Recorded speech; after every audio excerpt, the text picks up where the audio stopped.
All right, now that the engine bay is somewhat cleaned up, I still got to do some finagling over there. All the extra wires to the sniper in case he needs, you know, digital dash or something.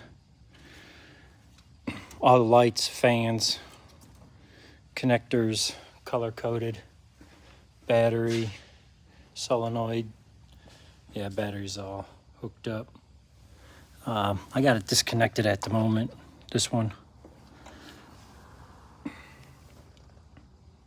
So, yeah, that's done. Now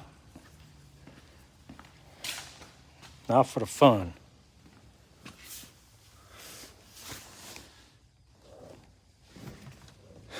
So this is what he did, and I got to correct all this.